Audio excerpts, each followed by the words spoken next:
Greetings, I'm the Bulgarian Troglodyte. Couple days ago we got the sad news that one of the greatest directors of all time, David Lynch, sadly passed away at the age of 78, and I think he was about to turn 79 in this month of January. And David Lynch has been such a big part of my cinephile journey, so I wanted to make this video now, even though I kind of debated whether I should do this video or not, because I've talked about David Lynch so much on my channel throughout the years, so I thought that I cannot really offer anything new if I do a video like this, but I still decided that I'm such a huge fan of Lynch, so I just want to make a quick video to commemorate him and his great legacy. So I got into his films back in early 2017. I actually started with the original Twin Peaks series, so I kind of, within a couple month period, I watched the first 2 seasons of Twin Peaks. I think this was just before The Return came out, or around the time that The Return came out, and then I watched Fire Walk with Me straight after I watched the first 2 seasons, but it actually took me a couple more years to watch The Return in its entirety. Although I remember back in 2017 I watched like couple episodes of The Return, but for some reason I didn't kind of continue with it back then, but then again I got into it a couple of years later. But that first experience with the Twin Peaks original series and Fire Walk with Me was probably one of the most impactful cinema experiences for me ever. And there has never been a work that has affected me as much as those did back then, as I really struggled to sleep for like a couple months after watching Twin Peaks, because it really horrified me so much, and I was getting kind of paranoid, and I was constantly thinking about the character Bob from Twin Peaks, because I think he's the most disturbing character in cinema history or even in art history. And that's coming from a guy who never gets scared when he watches horror films or any films. I just don't really feel the emotion of like being afraid or getting scared of seeing like horrible stuff in cinema, and I have very high tolerance for all kinds of disturbing stuff in art, but Twin Peaks just absolutely destroyed my psyche. And it was weird that every time I went to bed I was just thinking about Bob, and then my mind was racing. So it was really hard to fall asleep. And I remember I finished watching the second season of Twin Peaks just before I went to bed, and I couldn't really sleep that night, because obviously the last couple of episodes are so disturbing and weird. Although obviously throughout the years I've gotten used to the Lynch weirdness and those disturbing things, as I've watched these things so many times. And these days I actually think that Mulholland Drive, like the last 15 minutes, kind of disturbed me more than Fire Walk with Me, for example, because I've just gotten so used to Fire Walk with Me. And I've always had this bad habit of watching his films late at night just before going to bed, which is a really bad thing to do, because it's really hard to fall asleep after those intense experiences, especially for someone like me who struggles with insomnia in general. So I shouldn't do that, but for some reason it always ends up being like that. But then again, when I watched Twin Peaks in 2017, I kind of shortly after also watched Mulholland Drive, which also blew me away straight away, and now I think I've watched this like 6 times, once in the cinema as well. And this used to be my favorite from Lynch as well, but I think these days it's probably Fire Walk with Me. But Mulholland Drive is the close second, and they are both like top 5 films of all time for me still to this day, and I never get tired of them. And Mulholland Drive is one of those films that people always say that, oh, it's so difficult to understand and stuff, but when you watch it a couple of times, I think it's not that difficult in the end, when you just kind of understand the structure, like when you understand what is the ending in relation to the first couple hours of the film. It's not that difficult to understand after that.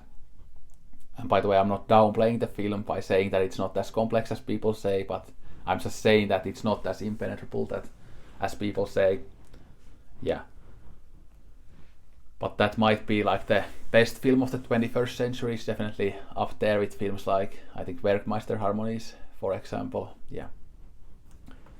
And then Blue Velvet was actually a film that it took me a few watches to really fall in love with it. I mean, I enjoyed it on my first couple of watches as well, but then I kind of thought that, yeah, the Frank Booth stuff is so great, but then everything else is kind of not as good. So the whole film was just good because it had brilliant moments, but not all of it was brilliant. But then, as time passed and I kept watching this again and again, I kind of fell in love with the whole film. And I've watched this, I think, 10 times now, and then some of the scenes I've also watched on YouTube with many of these films, like many times.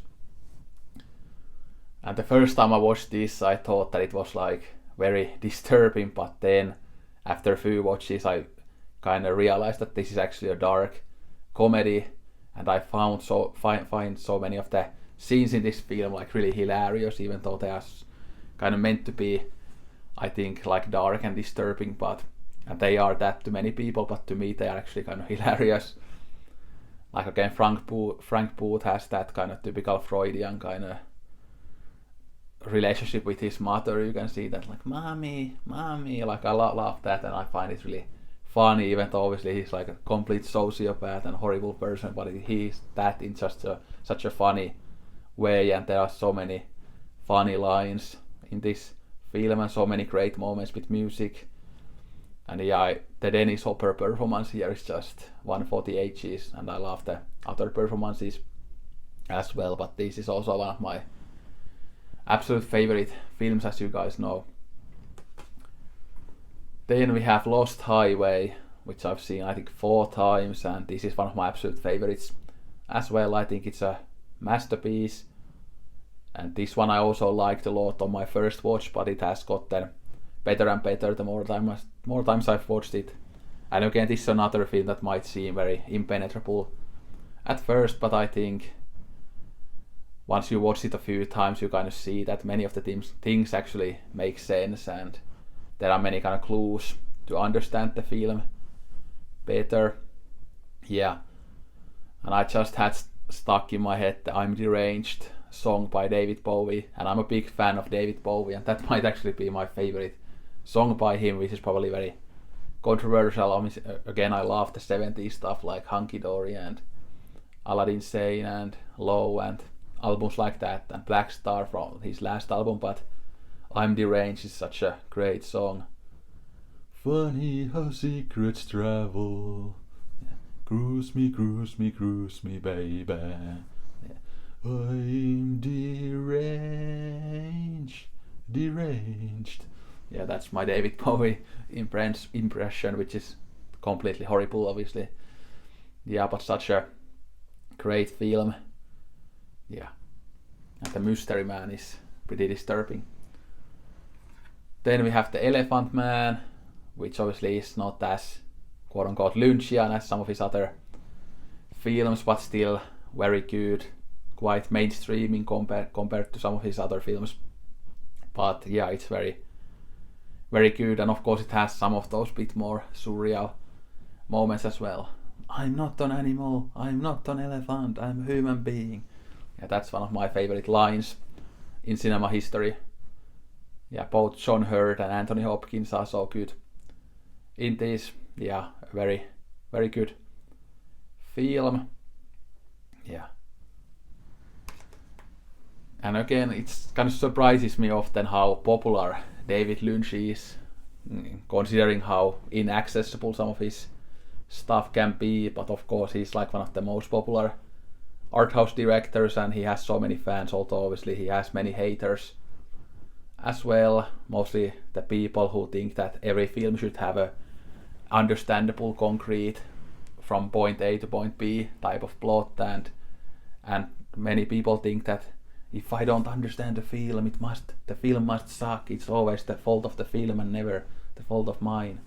Yeah, and I hate that type of mindset, but yeah, each their own, I guess, but I always say on this channel that you don't need to understand a piece of art to love it. Again, there are many films, many pieces of art that I don't really understand, but I still love them. And I think part of the fascination is that I don't understand them. And that's why it's always interesting to have art discourse and stuff when you don't understand something, and you can try to understand it the more times you experience that piece of art and the more you talk about it. Yeah. And David Lynch is one of the directors who taught me this, that I love films that don't give you all the answers. They ask questions but don't give the answers, and films and art that, yeah, it's really out there and weird, and yeah, I just love that type of art a lot, and yeah, thanks to David Lynch. And then we have his debut feature Eraserhead, and this Criterion edition is so great. And yeah, I've watched this many times as well, and I think it fully clicked with me on my second watch, and it has kept getting better and better the more times I've watched it, and I actually very much relate to this character that you see in the cover, because he's so anxious. He sees threats like in everywhere, like in the room and in other people and stuff, and I sometimes feel that with social anxiety as well, so I can really relate to this. And I can really relate to David Lynch films in general, because he of course explores trauma and people struggling with their identity and things like that, so I can relate to those types of themes as well a lot. So I think that's why watching David Lynch films is such a visceral and personal experience for me, because I can just relate to many of the things in his films.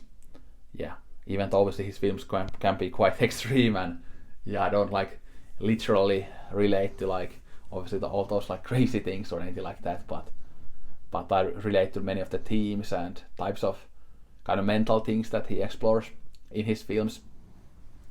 And then we have Inland Empire, and again, this is a film that I struggle with quite a lot. I think it's maybe his most perplexing film.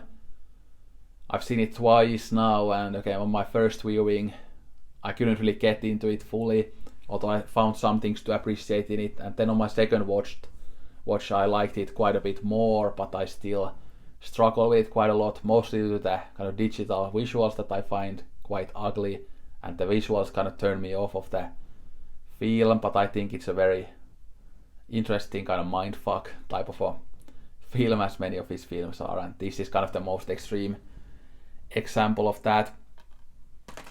But I think in general Lynch films have great visuals in them, and I love his aesthetic style. For example, in Fire Walk With Me or in Mulholland Drive, I think those two films are probably his most beautiful looking films, but of course Blue Velvet and Eraserhead are great as well. Eraserhead more in that kind of disgusting way. Yeah, I watched it once with a friend and he said that, oh, this was so disgusting, I didn't like it, but it's supposed to be disgusting. Yeah. And of course there are other films that I don't own, like Wild at Heart, which I really enjoy. Snakeskin jacket, it represents my individuality and my belief in personal freedom, or something like that. Yeah, love Nick Cage and Laura Dern in it, and even Willem Dafoe makes an appearance, and he's pretty crazy in his small role in that film. But yeah, that I've seen only a couple of times, but I really enjoy it. Then his film Dune it's not bad, but it's not good either. It's kind of okay-ish. I still haven't seen the Denis Villeneuve Dune films because I'm not interested in them, but I will watch them at some point. But I wouldn't be surprised if I preferred the David Lynch films to the Denis Villeneuve films, because at least the Lynch film has some heart in it, and Villeneuve makes these like extremely cold films, kind of like Chris Nolan, so I'm not sure whether I will like his Dune films, but again, I will give them a go at some point. Yeah, and then Straight Story is a really good film. That one I've only seen once. Yeah, Dune and Straight Story are the only features from him that I've only seen once. But yeah, that's a very heartfelt and beautiful movie, and again, kind of less Lynchian. And obviously some people love it because it doesn't have that weird stuff in it, but I need to watch it again. Then I have ready to go his like film, or was it like a short TV show, The Hotel Room or whatever it's called. So I'm looking forward to watching that, and maybe I actually should now watch it to commemorate him. And I said on my community post that I'm gonna watch some Lynch this weekend, but I might not watch it this weekend, but maybe next week, because I have some other plans for this weekend, like we're gonna shoot the podcast tomorrow and stuff, so we'll see. But I've been listening to lots of Julie Cruise, who is probably my second favorite singer after Elizabeth Fraser, and Elizabeth Fraser again is from the band Cocteau Twins, and she also sang the famous Massive Attack song Teardrop, for example, if you didn't know. But yeah, I absolutely love Julie Cruise, and her music just touches me so deeply, and yeah, it's been great to listen to her music again. The Floating Into the Night album is one of my top 10 albums of all time, and then the next album, The Voice of Love, I think is almost as good, and the songs Questions in a World of Blue and The Voice of Love are some of my favorite songs of all time. Yeah, so it's been great to listen to that, and now I also need to go back to the David Bowie song I'm Deranged, as I love to listen to that quite often even. Yeah.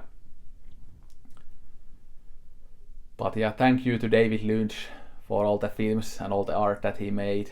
Again, his films have given me so much. They've helped me deal with personal trauma. They've given me so many moments of happiness, so many moments of terror, but in a good way. I've seen so many dreams about Twin Peaks and Mulholland Drive, like dozens of dreams. I've even made a video or two about them. And I think that's one of the reasons I really relate to David Lynch, is that because I'm someone who has very vivid dreams, very weird dreams. Last night I was in Egypt in one of my dreams, and recently I was fighting Nietzsche-loving aliens who wanted to destroy the whole universe and stuff like that. So I have very weird dreams, very disturbing dreams even sometimes. So that's one of the reasons I can kind of get in the same wavelength with David Lynch, as my own dreams can be as weird as David Lynch films, if not weirder. Yeah. But yeah, thank you David Lynch, and rest in peace, and I will continue to cherish your work for the rest of my life. Yeah. But anyway, let me know what David Lynch means to you, and what are your favorite films by him, and yeah. Thanks for watching. Don't drink Coke at all. Sayonara and arigato gozaimashita.